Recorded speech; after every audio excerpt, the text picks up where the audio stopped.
En la historia de Hollywood hay miles de rostros hermosos, pero hay solo una mujer cuya biografía no se lee como un cuento de hadas de Cenicienta, sino como un informe de autopsia. Si cierran los ojos ahora mismo e imaginan la frase «la edad de oro de Hollywood», su subconsciente muy probablemente la dibuje a ella específicamente. Una melena roja cayendo sobre sus hombros como cobre fundido. Un largo guante negro que ella desliza lentamente fuera de su mano, revelando la piel. Una mirada en la que el desafío se mezcla con la promesa de una dicha eterna. Rita Hayworth, la diosa del amor. La mujer cuyo rostro los soldados estadounidenses pegaban en los costados de las bombas nucleares lanzadas sobre el atolón Bikini, porque su belleza era tan destructiva y cegadora como una explosión de plutonio. Pero esta historia tiene un problema fundamental y terrible sobre el cual los periódicos de los años 1940 guardaron silencio, y que las biografías brillantes ignoran vergonzosamente hoy en día. Rita Hayworth nunca existió. Esa criatura que vieron en la película Hilda, esa criatura que volvía locos a los hombres en 3 continentes, era un golem creado artificialmente. Era una alucinación cuidadosamente construida, ensamblada en los laboratorios del estudio Columbia Pictures a base de dolor, miedo e intervenciones quirúrgicas. Bajo capas de maquillaje, bajo toneladas de tinte para el cabello y diamantes, se escondía una persona completamente diferente. Una mujer asustada y rota llamada Margarita Carmen Cancino. Una mujer que odiaba ser Rita Hayworth. Una mujer que una vez dijo una frase que se convirtió en el epitafio de toda la industria del entretenimiento. Los hombres se acuestan con Hilda, pero se despiertan conmigo. En esta frase hay un abismo de desesperación. Imaginen lo que es. Saber que el mundo entero desea su cuerpo, su imagen, su sombra, pero al mismo tiempo experimenta una profunda decepción al descubrir a un ser humano vivo cerca. Una persona que no quiere bailar sobre las mesas, sino freír huevos. Una persona que está cansada. Una persona que lentamente está perdiendo la razón. Hoy no les contaremos otra dulce historia sobre cómo una chica de una familia de bailarines se convirtió en estrella. Eso sería una mentira. Hoy llevaremos a cabo una investigación peculiar. Capa por capa, quitaremos el barniz y el brillo de esta historia para ver los sangrientos engranajes de la máquina que trituró a Margarita Cancino. Viajaremos a las sofocantes oficinas de los productores de los años 1930, donde los destinos no se decidían por el talento, sino por la forma del cráneo y el color de la piel. Miraremos dentro de los dormitorios de palacios donde príncipes trataban a la estrella de Hollywood peor que a una sirvienta. Y, finalmente, nos encontraremos en el punto más terrible de esta tragedia. En el momento en que la mente de Rita comenzó a desintegrarse y el mundo a su alrededor, en lugar de ofrecer una mano amiga, comenzó a señalarla con el dedo y a reír.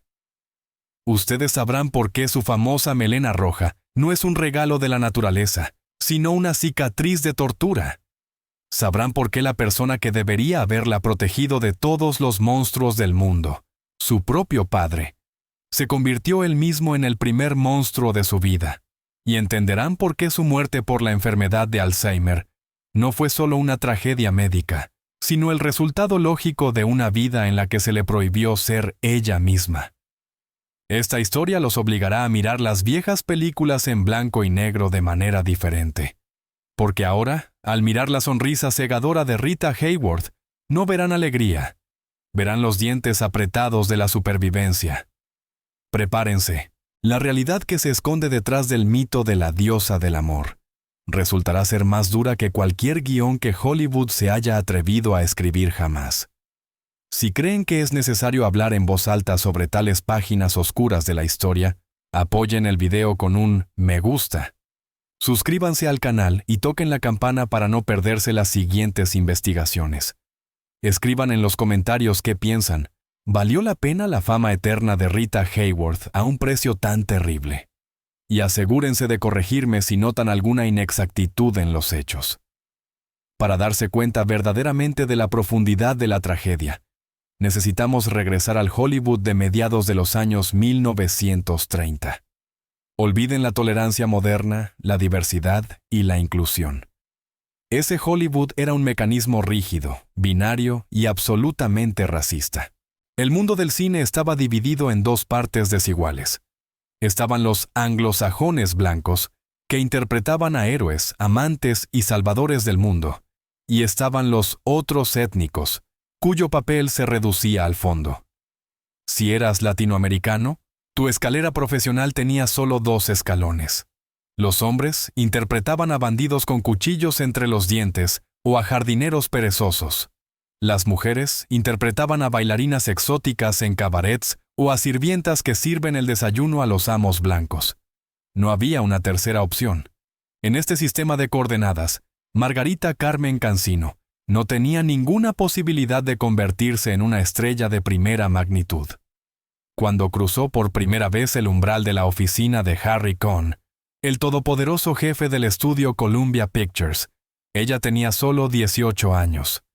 Era deslumbrantemente hermosa con esa belleza espesa y terrenal, que es característica de las mujeres del sur de España. Tenía un cabello negro, pesado y lujoso, piel oscura que brillaba con tono oliva, y ojos en los que uno podía ahogarse. Pero Harry Cohn, un hombre al que llamaban Colmillo Blanco en Hollywood, por su agarre depredador y su absoluta falta de principios, no vio ante él a una futura estrella. Vio un problema. Cohn la inspeccionó como un carnicero inspecciona una res en el mercado. Caminó alrededor de ella, soplando nubes de humo de cigarro en su cara, y dictó un veredicto que sonó como una sentencia. Demasiado española. En su entendimiento, era imposible vender a una chica con el apellido Cancino al público estadounidense. Los chicos estadounidenses quieren una chica que se parezca a su vecina, solo que mejor. No quieren una chica que parezca que está a punto de sacar unas castañuelas. Así es aproximadamente como razonaban los productores de esa época. Pero el mayor problema de Margarita, en opinión del estudio, era su frente, o, mejor dicho, su ausencia. Margarita tenía una línea de cabello latina clásica. El cabello crecía bajo, enmarcando densamente su rostro y sienes, creando un óvalo casi perfecto. Hoy, en el siglo XXI, las mujeres matarían por tal densidad de cabello. Pero en los años 1930, reinaba en Hollywood el culto a la frente alta, abierta e intelectual anglosajona. Una línea de cabello baja se consideraba un signo de primitivismo, casi animalidad. Era un marcador étnico que gritaba sobre su origen más fuerte que cualquier acento. El estudio emitió un ultimátum. O te reformamos, o vuelves a bailar en los clubes baratos de Tijuana. Margarita, que desde la infancia solo conocía la palabra debes, aceptó. Así comenzó un procedimiento que hoy puede clasificarse audazmente como tortura. Se llamaba electrólisis. No confundan esto con la depilación láser moderna, cuando sienten un ligero hormigueo y el olor a frío. La electrólisis de los años 1930 era un procedimiento cruel, sangriento e increíblemente doloroso. La esencia del método era el asesinato. Era necesario matar cada cabello individual para que nunca volviera a crecer. Imaginen este proceso. Sentaban a Margarita en una silla que parecía una de dentista. El médico, aunque sería más correcto llamarlo ingeniero del cuerpo humano, tomaba una sonda de metal delgada. Esta sonda tenía que insertarse profundamente en el folículo piloso, justo debajo de la piel, hasta la raíz misma. Luego, se enviaba una descarga de corriente eléctrica a través de la sonda. La corriente quemaba la raíz. La piel siseaba. El aire se llenaba del olor nauseabundo a carne y cabello chamuscados. Después del choque eléctrico, el cabello muerto se arrancaba con pinzas. Y ahora, imaginen la escala. Para levantar la línea del cabello un par de centímetros y despejar las sienes, era necesario eliminar miles de cabellos. Uno por uno. Sonda, descarga, dolor, pinzas. Sonda, descarga, dolor, pinzas. Esta ejecución duró no un día ni una semana. Continuó durante casi 2 años, sesión tras sesión.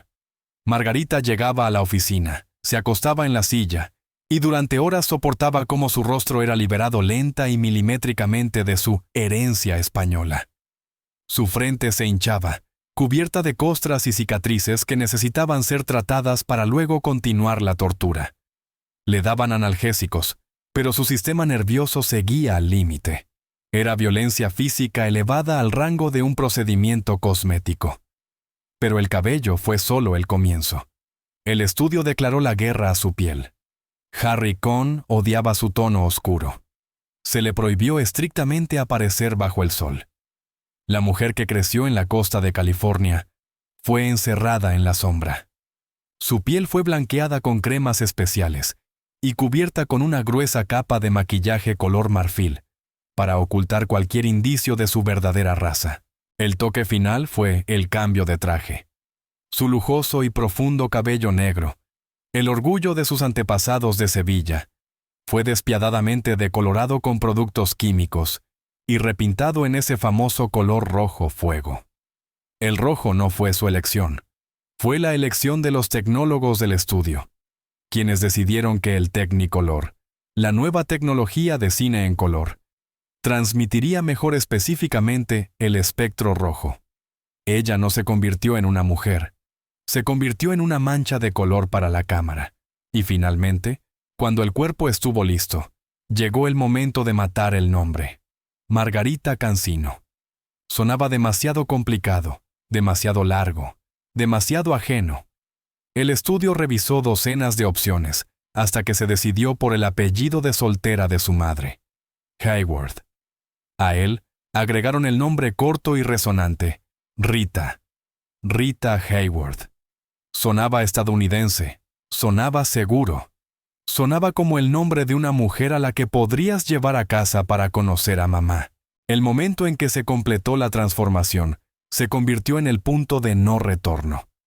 Existe una leyenda de que cuando llevaron a Margarita por primera vez al espejo después de completar todos los procedimientos, quitar los vendajes y aplicar el nuevo maquillaje, ella permaneció en silencio durante mucho tiempo.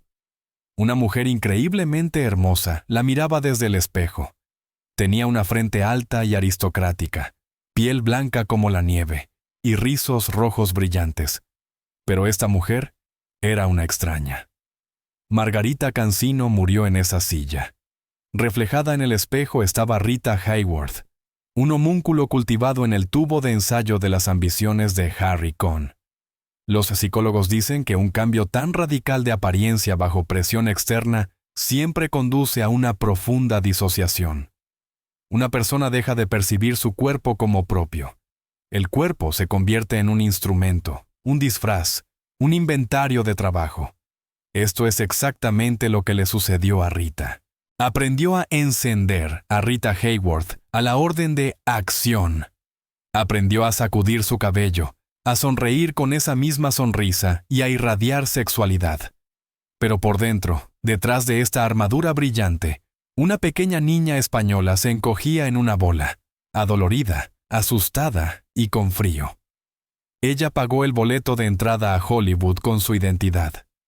Traicionó su sangre para convertirse en un ícono estadounidense. Pero la ironía más terrible fue que incluso después de volverse blanca, no dejó de ser una cosa. Simplemente se convirtió en una cosa muy costosa ahora. Y la persona que primero le enseñó a hacer una cosa, observó esta transformación con satisfacción. Eduardo Cansino, su padre, no estaba en contra de que hicieran de su hija una muñeca. Después de todo, las muñecas cuestan más que las personas vivas. Y esto nos lleva al segundo capítulo, aún más oscuro, de esta historia.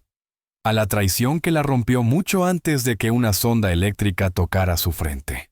Para entender por qué la vida de Rita Hayworth se convirtió en una serie de tragedias, no es suficiente mirar su periodo en Hollywood. La verdadera catástrofe ocurrió mucho antes, cuando la futura estrella tenía solo 12 años. Fue a esta edad que se sentaron las bases de su destrucción psicológica. Estamos acostumbrados a pensar en los padres de las estrellas como personas que sacrifican todo por el éxito de sus hijos. Pero la historia de Eduardo Cancino es la historia de un hombre que sacrificó a su hija por su propia supervivencia. Eduardo era un bailarín de flamenco hereditario, un español orgulloso cuya carrera colapsó junto con el mercado de valores durante la Gran Depresión. La familia pasaba hambre. Y entonces, él miró a su hija mayor, Margarita.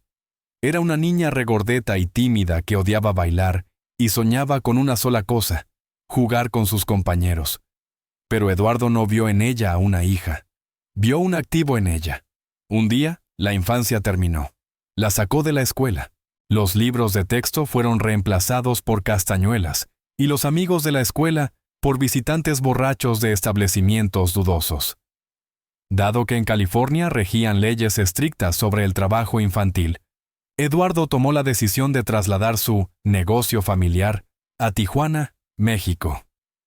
La Tijuana de los años 1930 era un lugar donde la moral terminaba en la frontera. Era una ciudad de casinos, alcohol barato y placeres accesibles para los estadounidenses que huían de la ley seca y el aburrimiento. Fue en esta atmósfera donde el padre sumergió a su hija menor de edad. Pero lo más terrible no estaba en el lugar, sino en el papel que él le impuso. Para evitar preguntas de los dueños de los clubes sobre la edad de su pareja, Eduardo inventó una mentira monstruosa. Al salir al escenario, presentaba a Margarita al público no como su hija, sino como su esposa. Hagamos una pausa y analicemos el efecto psicológico de esta acción. Para una niña adolescente, un padre es una figura de protección, un garante de seguridad. Eduardo destruyó esta barrera con sus propias manos. En el escenario, bailaban flamenco, una danza de pasión, fuego y tensión sensual. Retrataban a amantes. El padre obligaba a la hija a desempeñar el papel de un objeto sexual bajo los silbidos y aplausos de la multitud, mientras él mismo jugaba el papel de su celoso marido. Esto creó una fractura profunda en la psique de Margarita. Los límites de la normalidad se borraron. Aprendió una lección que se convirtió en la maldición de toda su vida. El amor de un hombre no es cuidado, es explotación. Para ser amada debo obedecer, permanecer en silencio y desempeñar el papel que el amo me ha asignado. Creció con un sentimiento de inseguridad total. En casa reinaba un estricto control patriarcal. Se le prohibía comunicarse con la gente, no tenía derecho a voto. Era un animalito entrenado que generaba ingresos. Fue en este estado de absoluta vulnerabilidad y soledad que Eddie Judson la encontró. Eddie Judson apareció en su vida en 1937. Tenía más de 40 años. Un pequeño hombre de negocios cuyos esquemas a menudo se balanceaban al borde de la ley. Tenía el olfato de un depredador. Reconocía instantáneamente a una víctima. Al ver a Margarita en el club Agua Caliente, entendió dos cosas. Ante él había una chica de una belleza increíble y una chica con la voluntad completamente rota. Una combinación ideal. Para Margarita, de 18 años, Judson interpretó el papel de un caballero. Le dijo lo que ella soñaba en sus sueños. Te salvaré de tu padre. Mereces más. Te haré una reina. Ella le creyó. Se aferró a él como a un salvavidas, sin darse cuenta de que simplemente estaba cambiando una celda por otra. Su matrimonio no fue una unión de dos corazones. Fue un acuerdo de adquisición hostil. Tan pronto como Margarita cruzó el umbral de la casa de Judson, la máscara del Salvador cayó. Eddie Judson no buscaba una esposa, buscaba un proyecto. Si su padre explotó su talento como bailarina, entonces Judson decidió explotar su belleza a escala industrial. Se convirtió en su manager y sus métodos eran despiadados. Fue Judson quien se convirtió en el arquitecto principal de la destrucción de la española Margarita. Fue el primero en comenzar a sugerirle que no era lo suficientemente buena para el éxito. Estás demasiado gorda. Pareces una pueblerina. Tu cabello es terrible. Él destruyó metódicamente los restos de su autoestima para convertirse en el único centro de su universo. Sin mí, no eres nadie. Este era el leitmotiv principal de su matrimonio. Fue bajo su presión que ella aceptó esos bárbaros procedimientos de electrólisis y el cambio de nombre del que hablamos anteriormente. Ella soportó el dolor no por sí misma, sino para complacerlo a él. Pero las ambiciones de Judson exigían más que solo un cambio de imagen. Necesitaba contratos, necesitaba el dinero de los estudios, y sabía cómo conseguirlo. En el Hollywood de los años 1930, existía un lado oscuro en la negociación de tratos. Judson usó a Rita como cebo. La llevaba a los clubes nocturnos más de moda de Los Ángeles, como el Trocadero, y la sentaba específicamente junto a las mesas de productores influyentes y jefes de estudios. Los testigos de esos años describieron la misma escena. Judson llevaba a su deslumbrantemente hermosa esposa hacia la persona adecuada, la presentaba y le daba una instrucción estricta. Sé amable con este caballero. Haz todo lo posible para asegurarte de que nos recuerde. Después de eso, él se iba, dejándola sola con los depredadores de la industria. No entraremos en los detalles naturalistas de lo que se escondía detrás de la frase, sé amable. El aspecto psicológico es importante. El marido, la persona que juró amor eterno y protección, literalmente comerciaba con su encanto y atención para su propio beneficio. La convirtió en moneda de cambio. Cada contrato, cada papel, cada cheque del estudio Columbia fue pagado con un pedazo de su dignidad. Cuando el dinero finalmente fluyó como un río, Rita se encontró en una situación paradójica. Se estaba convirtiendo en una estrella de fama mundial. Su rostro estaba en las portadas de todas las revistas y sus honorarios crecían. Pero en casa, seguía siendo una esclava sin derechos. Eddie Judson controlaba cada centavo. Registró todas las cuentas a su nombre. La estrella de Hollywood, que ganaba miles de dólares a la semana, no podía comprarse un par de zapatos sin el permiso de su marido. Él le daba unos humillantes $12 a la semana para gastos de bolsillo. Era un esquema de control ideal. Sin dinero, ella no podía huir. Sin su permiso, no podía dar un paso. Él la aisló de su familia, incluso de su padre tirano, de sus amigos, de cualquier influencia externa. Ella vivía en un vacío dorado donde solo existía la voz del amo. Para 1942, la situación se había vuelto crítica. Judson, sintiendo que el activo podría revelarse en el contexto de la creciente fama, comenzó a usar amenazas directas. Si te vas, te destruiré la cara. Le contaré a la prensa lo que hacías en Tijuana. Te pudrirás en una zanja. El divorcio de Eddie Judson se convirtió quizás en el único momento en la biografía temprana de Rita en el que mostró una verdadera voluntad de acero. Pero el precio de la libertad resultó ser monstruoso. Judson, fiel a su naturaleza de comerciante, le presentó una factura. Exigió pagos de liquidación. La chantajeó, amenazando con publicar material comprometedor que habría destruido su carrera en la conservadora América de los años 1940. Rita le dio todo. Le dio todos sus ahorros. Unos $30,000, una suma colosal para esos tiempos, equivalente a aproximadamente $500,000 hoy en día. Además, firmó un acuerdo humillante bajo el cual tenía que pagar una pensión alimenticia a su exmarido abusador, solo para que él desapareciera de su vida para siempre. A los 24 años, se quedó sola, sin dinero, con el trauma psicológico más profundo y una firme convicción de que estaba sucia y estropeada. Compró su libertad, pero no sabía qué hacer con esta libertad. El mecanismo estaba roto, había aprendido a sobrevivir, pero había olvidado cómo vivir. Estaba acostumbrada a que el amor fuera un trato en el que ella siempre perdía. Y cuando Orson Welles apareció en el horizonte, brillante, resplandeciente, diferente a sus torturadores, ella corrió hacia él, esperando que el intelecto la salvara donde la fuerza bruta la había destruido. Ella aún no sabía que la violencia puede ser no solo física o financiera, puede ser intelectual, y las heridas de ella tardan aún más en sanar. Para 1943, Rita Hayworth había alcanzado un estatus que en Hollywood se llama inmortalidad. La película Hilda todavía se estaba preparando para su estreno, pero su imagen ya se había convertido en un tesoro nacional. Su famosa fotografía en la revista Life, donde está sentada en una cama con un peinado de seda, sonriendo con esa misma sonrisa tímida y simultáneamente seductora, se convirtió en un ícono. Los soldados estadounidenses se llevaron esta fotografía a las trincheras de la Segunda Guerra Mundial. Estaba pegada en los fuselajes de los bombarderos. Ella era la chica de los sueños de toda una generación, un símbolo de aquello por lo que valía la pena volver a casa.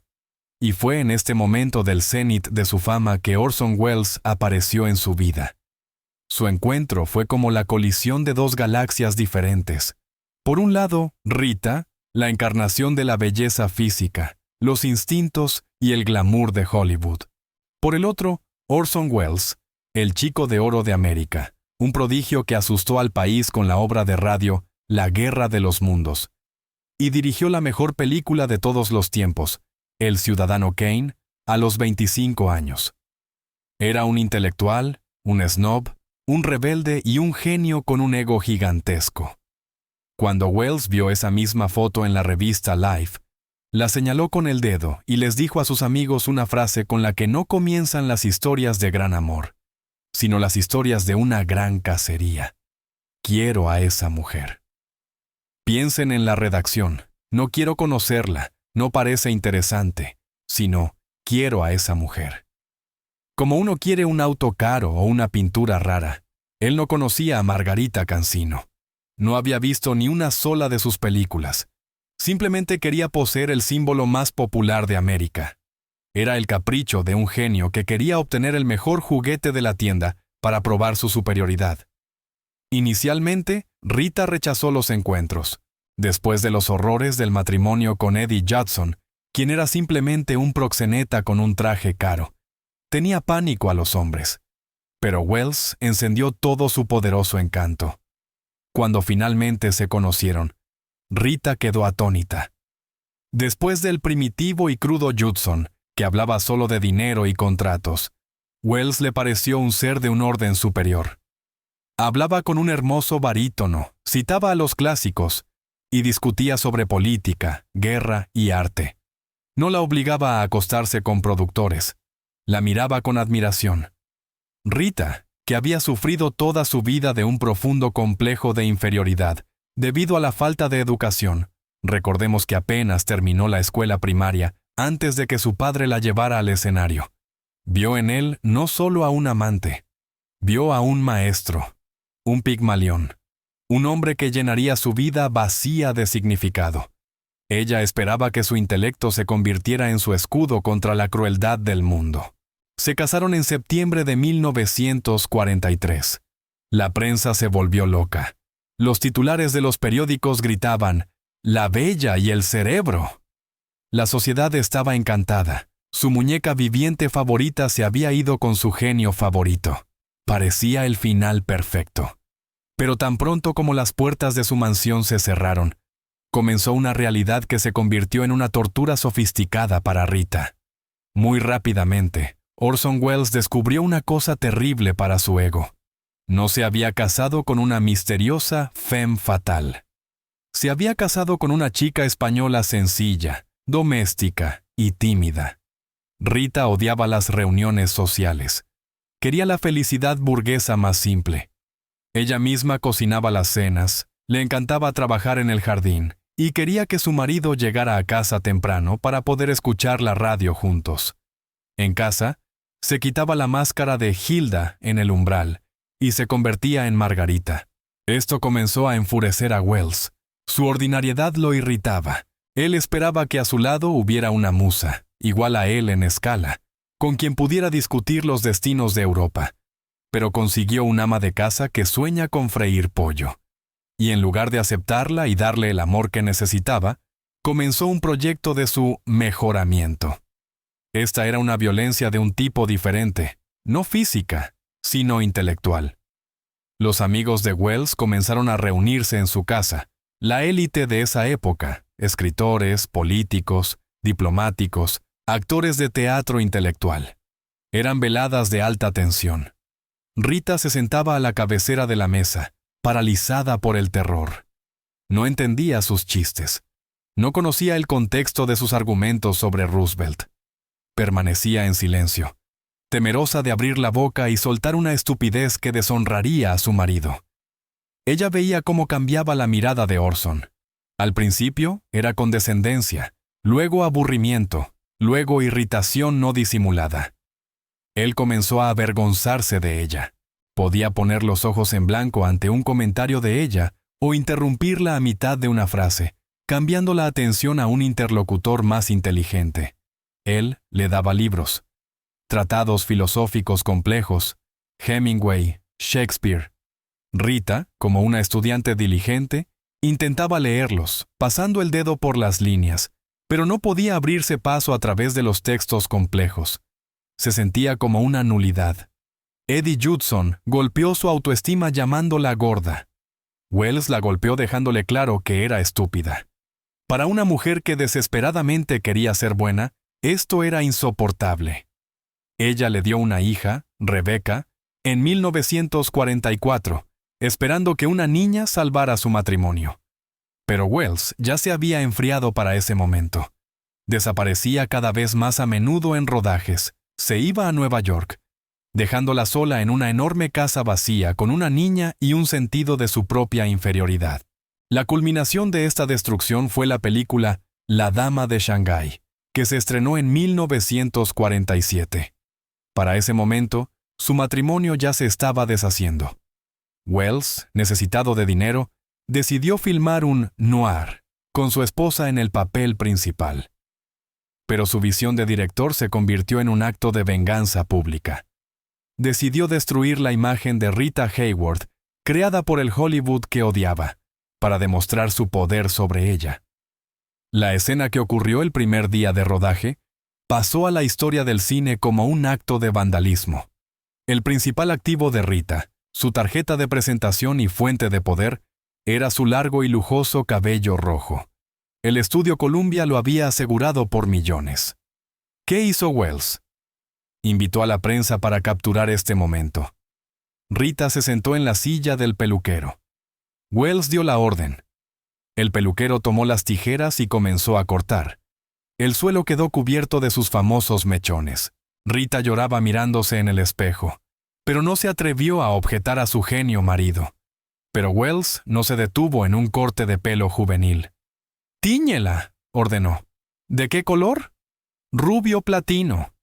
Convirtió a una diosa cálida, soleada y sensual en una mujer fría, dura y ajena. Para Rita, este cambio de apariencia se convirtió en el trauma psicológico más profundo. Toda su carrera, toda su defensa contra el mundo exterior, se construyó sobre la imagen de una bestia pelirroja. Wells le arrancó públicamente esta armadura, como diciendo: «Tu belleza que todos aman, no la necesito. Te romperé y te rehaceré para adaptarte a mí». La película se estrenó y fracasó estrepitosamente. Los espectadores no aceptaron a la nueva Rita. Se sintieron engañados. Para Rita, este fracaso fue la confirmación de sus peores temores. Ella creía que Wells tenía razón. Sin su cabello, sin su imagen habitual, no era nadie. Un maniquí, una mediocridad. Su divorcio en 1948 se convirtió en el punto final de la destrucción de su personalidad. Wells se fue, declarando que estaba cansado de sus complejos. Ahora Rita Hayworth estaba firmemente convencida de tres cosas. Ella es sucia. El legado de su padre. Ella es una mercancía. El legado de su primer marido. Ella es irremediablemente estúpida. El legado de su segundo marido. Tenía 30 años. Era la mujer más famosa del planeta. Pero se sentía como el ser más solitario e inútil del universo. Hollywood la estaba asfixiando. Necesitaba un escape. Necesitaba un cuento de hadas para bloquear esta pesadilla. Y el destino, como burlándose, le ofreció un guión que era imposible rechazar. Un verdadero príncipe apareció en el horizonte.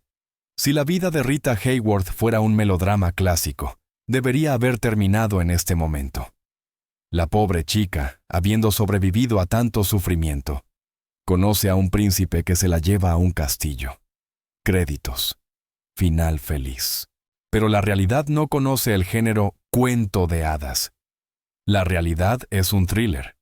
Y el matrimonio con el príncipe Ali Khan se convirtió para Rita en una transición a un nuevo nivel de aislamiento.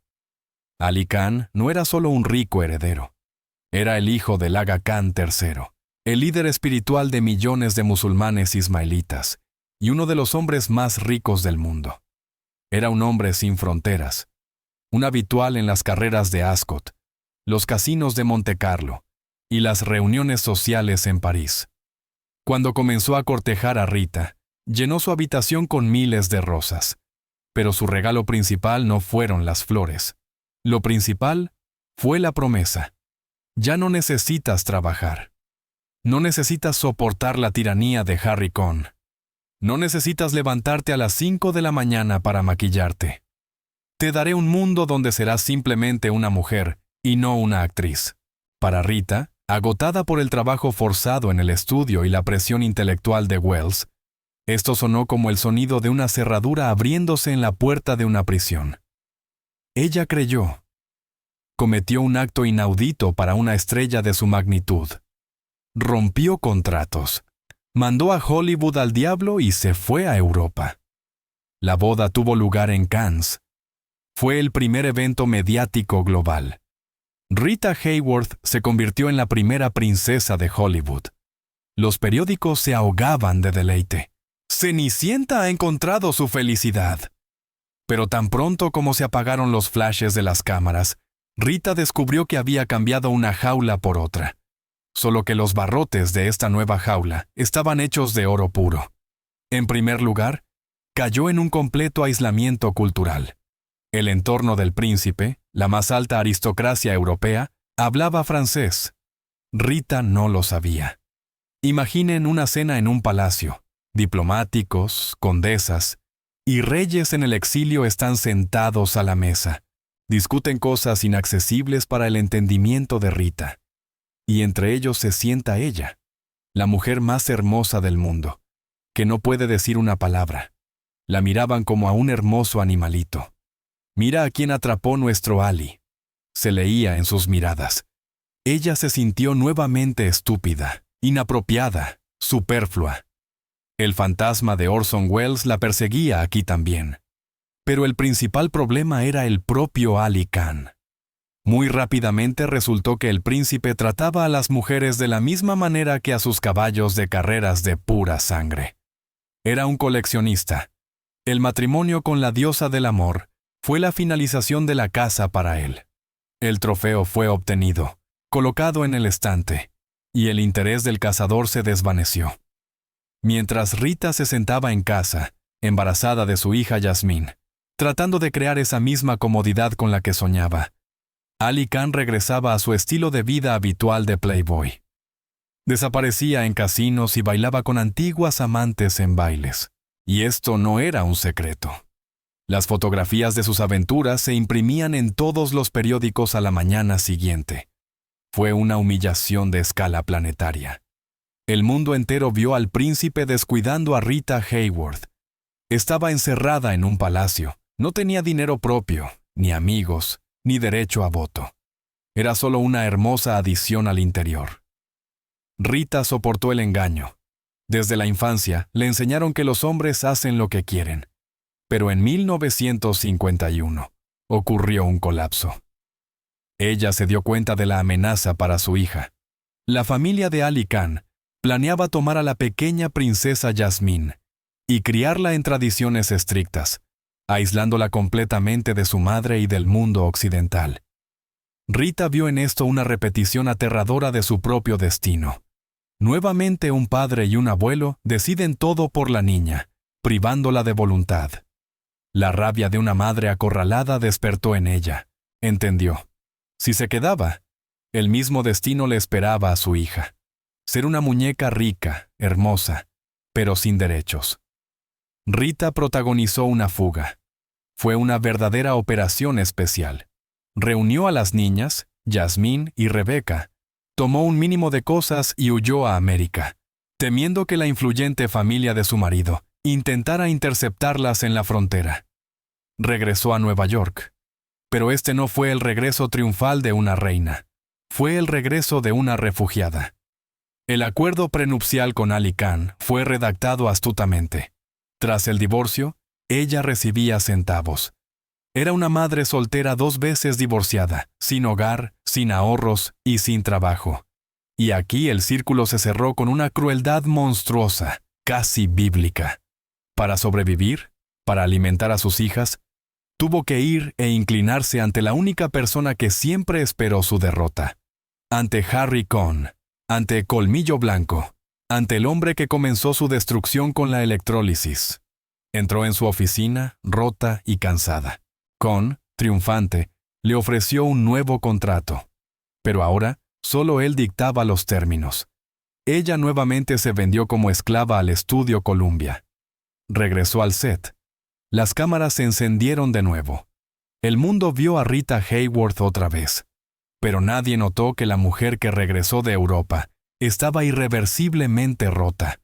Y fue esta fractura la que puso en marcha el mecanismo de la tragedia final, que el mundo tomó por una farsa. Este es el capítulo más oscuro, más injusto y más terrible de esta historia. Un capítulo que convierte un drama biográfico en un verdadero horror psicológico, donde el monstruo es invisible y la víctima es culpada por su propio sufrimiento.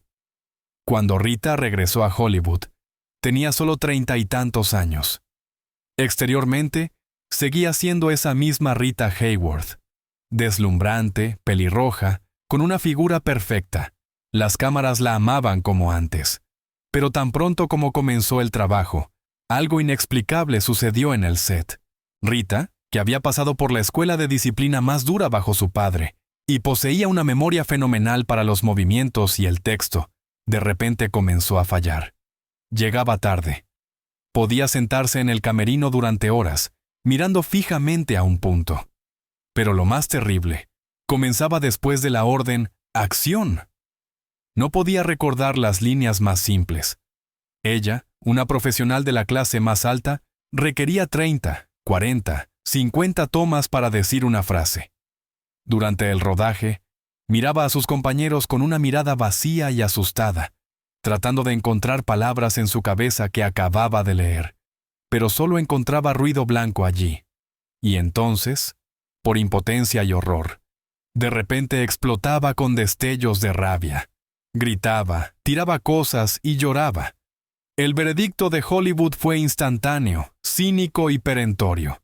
Se bebió hasta morir. Esta explicación convenía a todos. Encajaba en una plantilla comprensible. Estrella caída, exprincesa, perdedora en el amor, ahoga el dolor en una botella. Los productores ponían los ojos en blanco, atribuyendo su comportamiento a los caprichos de una diva envejecida que no puede aceptar la partida de la juventud. Harry Cohn le gritaba, la multaba y amenazaba con el despido, estando seguro de que estaba tratando con un alcoholismo banal. Lo más monstruoso de esta situación era que la propia Rita lo creía. Ella, de hecho, bebía, como muchos en Hollywood, para aliviar el estrés, pero sabía que no bebía tanto como para perder la memoria. Sin embargo, cuando el mundo entero, médicos, colegas, la prensa, te sigue diciendo que eres alcohólica, comienzas a creerlo. Ella vivía en un estado de horror existencial permanente. Imaginen, aún no tienen 40 años y su mente comienza a desmoronarse en pedazos. Olvidan cómo atarse los cordones de los zapatos. Olvidan los nombres de los amigos. Salen de una habitación y no entienden dónde están. Y al mismo tiempo, todos a su alrededor los señalan con el dedo y se ríen. ¿Borracha otra vez? Ella pensaba que se estaba volviendo loca. Pensaba que era una maldición hereditaria. En los años 60 y 70, su condición empeoró. Se volvió cada vez más retraída, extraña. Se le hizo difícil cuidar de sí misma. La prensa la convirtió en un hazmerreír. Los comediantes en los programas nocturnos hacían bromas sobre la borracha Rita Hayworth. Los paparazzi la cazaban para fotografiarla en un estado antiestético. La culminación de este linchamiento público fue el incidente de 1976. En el aeropuerto Heathrow de Londres, los fotógrafos capturaron una escena impactante. Rita Hayworth estaba siendo arrastrada a la fuerza fuera de un avión de TWA. Se veía desaliñada, desorientada, gritaba y se resistía a los asistentes de vuelo. Estas tomas volaron alrededor de todo el mundo. Los titulares de los tabloides fueron despiadados. El triste final de la diosa del amor, Rita Hayworth, borracha y violenta. El mundo miró estas fotos y sacudió la cabeza con condena. La realidad era diferente. Rita no tenía resaca, no tuvo una pelea de borrachos. Tuvo un severo ataque de pánico en el contexto de la enfermedad de Alzheimer progresiva. Simplemente olvidó dónde estaba, olvidó cómo volar, y se asustó de los extraños que la estaban tocando. En esos años, no se sabía casi nada sobre esta enfermedad, especialmente aplicada a personas jóvenes. Ella tenía solo un poco más de 50 años cuando los síntomas se hicieron evidentes. Los médicos le diagnosticaron demencia alcohólica y la trataron incorrectamente durante años, llenándola de drogas psicotrópicas que solo empeoraron su condición. El verdadero diagnóstico, enfermedad de Alzheimer, se lo dieron solo en 1980. Para ese momento su cerebro ya estaba irreversiblemente destruido. Los médicos, habiendo estudiado el historial médico, llegaron a la conclusión de que la enfermedad comenzó a desarrollarse hace 20 años. Todos esos años en los que fue multada por líneas olvidadas, en los que se reían de ella, en los que los amantes la dejaban debido a su comportamiento extraño. Ella ya estaba muy enferma. Estaba muriendo ante los ojos del mundo entero, suplicando ayuda, y el mundo le escupía en respuesta. Los últimos años de su vida son un epílogo desgarrador. El cuidado de su madre fue asumido por su hija menor, la princesa Yasmine Aga Khan. Esa misma hija, por cuyo bien Rita huyó del príncipe, ahora se convirtió en madre de su propia mamá. Yasmine contó una historia que le saca las lágrimas a uno. A veces se sentaban juntas en la sala y miraban televisión. Si mostraban películas viejas en el canal, por ejemplo, Hilda, Rita miraba atentamente la pantalla. Veía allí a una mujer deslumbrante y pelirroja, que está bailando y cantando. Sonreía y le preguntaba a su hija con curiosidad infantil: ¿quién es esa hermosa dama? Baila también. Ella olvidó el nombre Rita Hayworth. Olvidó que era una estrella. Olvidó el dolor de la electrólisis. Olvidó la traición de su padre. Olvidó las tijeras de Orson Welles y la indiferencia del príncipe. En cierto sentido, la enfermedad se convirtió en un acto de misericordia para ella. Borró la memoria de una vida en la que solo fue utilizada. La enfermedad le dio la paz del olvido, que no pudo encontrar en la realidad. Murió en febrero de 1987, en su apartamento en Nueva York. Tenía 68 años. Pero, en esencia, la mujer a la que el mundo conocía como Rita Hayworth nos dejó mucho antes de que su corazón se detuviera. La historia de Rita Hayworth no es solo la biografía de una actriz. Es una acusación a toda una época y a una industria que devora a sus hijos. Si miramos su vida en su conjunto, veremos un patrón terrible. Rita Hayworth nunca se perteneció a sí misma. Nació como Margarita para convertirse en una herramienta de ganancias para un padre que la privó de la infancia. Fue reformada en Rita para convertirse en una máquina de imprimir dinero para el estudio Columbia. Se convirtió en Hilda para satisfacer las fantasías de millones de hombres y de Orson Welles. Y se convirtió en princesa para decorar la colección de Ali Khan. A lo largo de su vida, diferentes personas le cortaron un pedazo. Su nombre, cabello, piel, dignidad, libre albedrío, hasta que no quedó nada de la persona viva excepto un hermoso caparazón. Y cuando este caparazón comenzó a agrietarse bajo los golpes de la enfermedad, simplemente fue arrojada al basurero de la historia bajo los abucheos de la multitud. Su famosa frase, «Se acuestan con Hilda pero se despiertan conmigo», resultó ser profética. El mundo nunca quiso despertar con una mujer real. El mundo quería solo una ilusión, y cuando la ilusión se rompió, el mundo se dio la vuelta. Pero esta tragedia tiene un punto brillante. Su hija, Yasmín, se convirtió en la voz de su madre. Gracias a la admisión pública de la enfermedad de Rita, el mundo por primera vez comenzó a hablar seriamente sobre la enfermedad de Alzheimer. Las galas conmemorativas de Rita Hayworth recaudaron millones de dólares para la investigación, y tal vez fue el sufrimiento de la diosa del amor lo que salvó a miles de otras personas de ese infierno de incomprensión y soledad por el que ella pasó. La realidad de Rita Hayworth resultó ser más aterradora que cualquier cine negro en el que protagonizó. Pero es precisamente por eso que debemos recordar no solo la imagen brillante, sino también las cicatrices ocultas debajo de ella, para entender el precio que pagan los ídolos para que podamos admirarlos. Analizamos la traición del padre de Rita, su cirugía plástica forzada y el control total de los productores, pero nunca entenderán la verdadera escala del mal de la Edad de Oro si se detienen aquí. Rita cayó en la picadora de carne a los 18 años, pero hubo una niña a la que el estudio MGM puso en anfetaminas y mató de hambre cuando tenía solo 12 años. Conocer la historia de Rita es inútil, sin entender cómo esta industria devoró no solo a mujeres, sino también a niños. Suscríbanse al canal, toquen la campana para ver el verdadero infierno de Judy Garland, comparado con el cual la vida de Rita parecerá un cuento de hadas. Nos vemos allí.